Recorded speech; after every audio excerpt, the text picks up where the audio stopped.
আমাদের বড় ভুল, বলবো আমাদের বড় ভুল, আমরা ইসলামকে চিনি হুজুর দিয়া।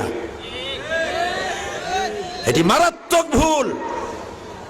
আমার উল্টা হওয়া উচিত ছিল, হুজুরকে চিনবো ইসলাম দিয়া। উনি নিজে ইসলাম অনুযায়ী চলেন কিনা, কোরআন এবং হাদিস অনুযায়ী চলেন কিনা সেটা করি নাই, হুজুর কি বলে সেইটাকে ইসলাম মনে করেছি। এই জন্য ইসলামকে জানার জন্য সব থেকে নির্ভরযোগ্য যে কিতাব, নির্ভুল যে কিতাব, তার নাম কোরআন মাজিদ। তার নাম কি? চিল্লায় বলো। সেই কোরআন আর রসুল, রসুলের চরিত্র সম্পর্কে মা আয়েশাকে জিজ্ঞেস করা হয়েছে, মা রসুল্লাহর চরিত্র কেমন? রসুল্লাহ বলেছেন, কোরআন পড়ো নাই? কোরআন তো পড়েছি। কোরআন যদি পড়ে থাকো তাহলে আমার কাছে রসুলের চরিত্র জানতে কেন এসেছো? যেটা 30 পারা কোরআন সেটাই রসুলের 23 বছরের নবুয়তের জীবন। যেটা রসুল সেটা কোরআন, যেটা কোরআন সেটা রসুল। সুবহানাল্লাহ, আরো জোরে কও সুবহানাল্লাহ। নবী করিম সাল্লাল্লাহু আলাইহি সাল্লামের মুখের কথা আইন। যদি কোনো ব্যাপারে তিনি বলেন হ্যাঁ হালাল, সুবহানাল্লাহ কই দিচ্ছে করেন। যদি বলেন হ্যাঁ হালাল, যদি বলেন না হারাম। এই জন্য রসুলের কথা মানা, আমরা রসুলকে বুঝি নাই, যার জন্য লোকেরা বলে রসুলের কথা মানা সুন্নত। এটি মারাত্মক ভুল। রসুলের কথা মানা সুন্নত নয়। মা আতাকুমুর রাসূলু ফাখুযুহু ওয়া মা নাহাকুম আনহু ফান্তাহু। রসুল যা আদেশ করেছেন, যা আনয়ন করেছেন, যা বলেছেন সেটা গ্রহণ করো, যা নিষেধ করেছেন বিরত থাকো। আল্লাহর কথা অনুযায়ী রসুলের কথা মানা ফরজ। নবী করিম সাল্লাল্লাহু আলাইহি ওয়াসাল্লাম তিনি হা বললে হালাল হয়, না বললে। শুধু তাই নয়, হ্যাঁ বললে হালাল হয়ে যায়, না বললে হারাম হয়ে যায়। আঙ্গুল উঁচু করলে চাঁদ 2 টুকরা হয়ে যায়। পাও যদি উঁচা করেন আল্লাহর আরশে চলে যান। কোন ব্যাপারে যদি আল্লাহর কাছে কিছু বলার দরকার হয়, হাত উঠানো লাগে না, মুখ খোলা লাগে না, মনে মনে এরাদা হতে দেরি আছে, মঞ্জুর হতে দেরি নাই। এই জন্য ইব্রাহিম আলাইহিস সালাম হচ্ছেন খলিল, আর মুহাম্মদ সাল্লাল্লাহু আলাইহি সাল্লাম হচ্ছেন হাবিব। একজন খলিলুল্লাহ, আরেকজনে হাবিবুল্লাহ। খলিল আর হাবিব পার্থক্য কি? খলিল মানেও বন্ধু, হাবিব মানেও বন্ধু। তাহলে শব্দ দুইটা কেন? দুইটা শব্দ এই জন্য, খলিল বলা হয় ওই ব্যক্তিকে, খলিল বলা হয় ওই ব্যক্তিকে যিনি তার বন্ধু, যিনি তার জন্য না পারেন এমন কিছু নাই, সব পারেন। যেমন খলিলের বন্ধু হচ্ছে আল্লাহ। খলিলের বন্ধু কে? আল্লাহ। ওই আল্লাহর জন্য ইব্রাহিম আলাইহিস সালাম আগুনে পড়তে পারেন। ওই আল্লাহরে খুশি করার জন্য বউ বাচ্চা মরুভূমিতে ফালাই দিয়ে আসতে পারেন। ওই আল্লাহরে খুশি করার জন্য নিজের কলিজার টুকরা সন্তানের জবাহ করতে পারেন। এর নাম কি? খলিল। আর হাবিব কি? হাবিবের উল্টা। হাবিব এটার উল্টা। এখানে হাবিব হচ্ছেন মুহাম্মদ সাল্লাল্লাহু আলাইহি সাল্লাম, আর তার অপর যিনি তাকে ভালোবাসেন, হাবিব বলে ডেকেছেন, তিনি হচ্ছেন আল্লাহ। এখানে খলিল আল্লাহর জন্য না পারে এমন কিছু নাই, আর এখানে হাবিব মুহাম্মদ সাল্লাল্লাহু আলাইহি সাল্লামের জন্য না পারেন, আল্লাহর জন্য এমন কিছু নাই, সব করবেন, যা চাইবেন তাই করবেন। সুবহানাল্লাহ। নবী করিম সাল্লাল্লাহু আলাইহি সাল্লাম মক্কা থেকে হিজরত করে মদিনায় গিয়ে নামাজ পড়ছেন বাইতুল মাকদাসের দিকে ফিরে। মন চায় যদি আল্লাহ রাব্বুল আলামিন আমাকে বলতেন, যদি এমন একটা আয়াত নাজিল হতো মক্কার দিকে, কাবা শরীফের দিকে ফিরে নামাজ পড়তাম। মনটা চাচ্ছে, কিন্তু তিনি হাত তুলছেন না, মুখ দিয়েও বলছেন না, মনে মনে চিন্তা করেন। আর 2-1 আকাশের দিকে তাকান, যদি এরকম একটা আয়াত নিয়ে জিবরাইল আসতো। জোহরের নামাজ পড়ছেন, ইমামতি করছে কে? রাসূলুল্লাহর সামনে কেউ কোনোদিন ইমামতি করে নাই, তিনি ইমাম। তিনি ইমামুল মুরসালিন, ইমামুল মুত্তাকিন, সমস্ত নবীদের ইমাম। সুবহানাল্লাহ। আল্লাহর নবী জোহরের নামাজ পড়ছিলেন, 2 রাকাত নামাজ পড়ে তাশাহুদ পড়তেছেন। তেমন সময় হযরতে জিবরাইল নামাজের মধ্যে অবতীর্ণ হয়ে গেছেন। অন্যান্য নবীদের বেলায় ওহির জন্য বলা হতো ঈসা ওহি দেওয়া হবে অমুক জায়গায় যাও, ও মুসা ওহি দেওয়া হবে অমুক পাহাড়ের কাছে যাও। এক এক জায়গায় পাঠানো হতো ওহি আনার জন্য, কিন্তু রসুলের ব্যাপারটা ছিল ভিন্ন। রসুল যেখানে ওহি সেখানে।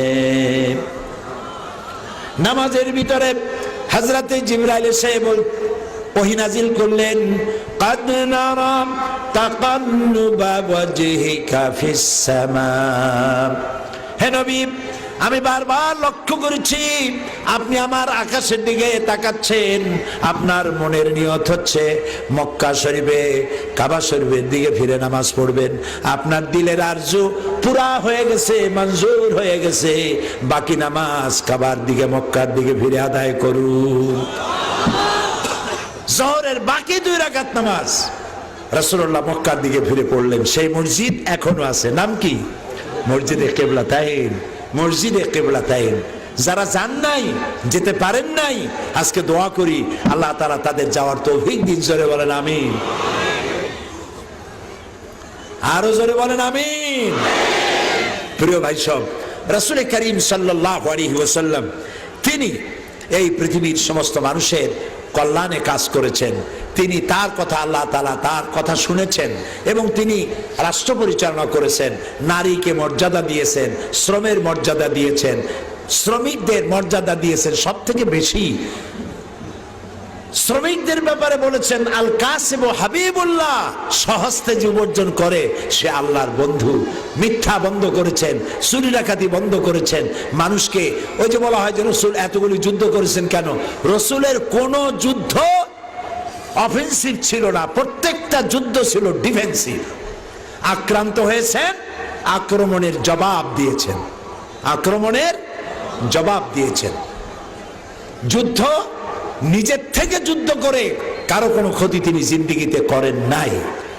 সুতরাং আজকে যদি এই পৃথিবীতে কারো কাছে শান্তি নাই, ইউরোপ বলেন, আমেরিকা বলেন, কারো কাছে শান্তি নাই।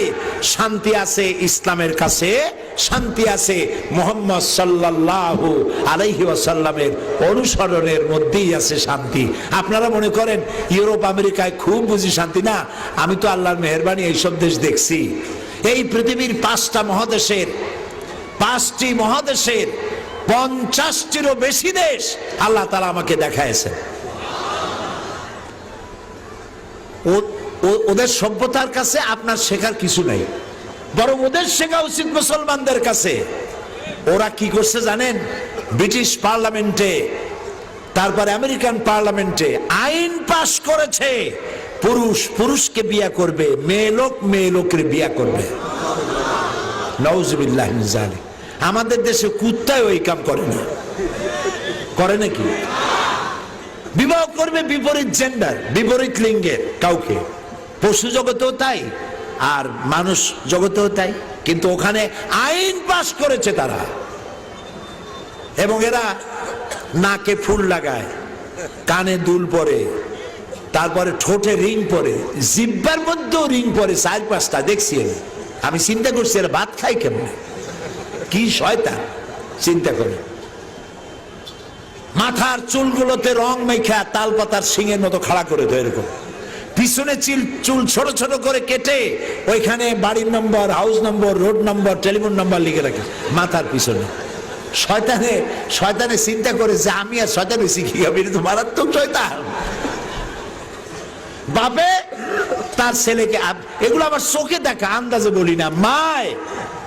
মা সন্তানকে পুশ চেয়ারে করে ঠেলে, পুশ চেয়ার আছে না, রাস্তা ঠেলে মার্কেটিং করার সময়। কুত্তার বাচ্চাটা থাকে কোলে, আর নিজের ছেলে ঠেলে নিয়ে যায়।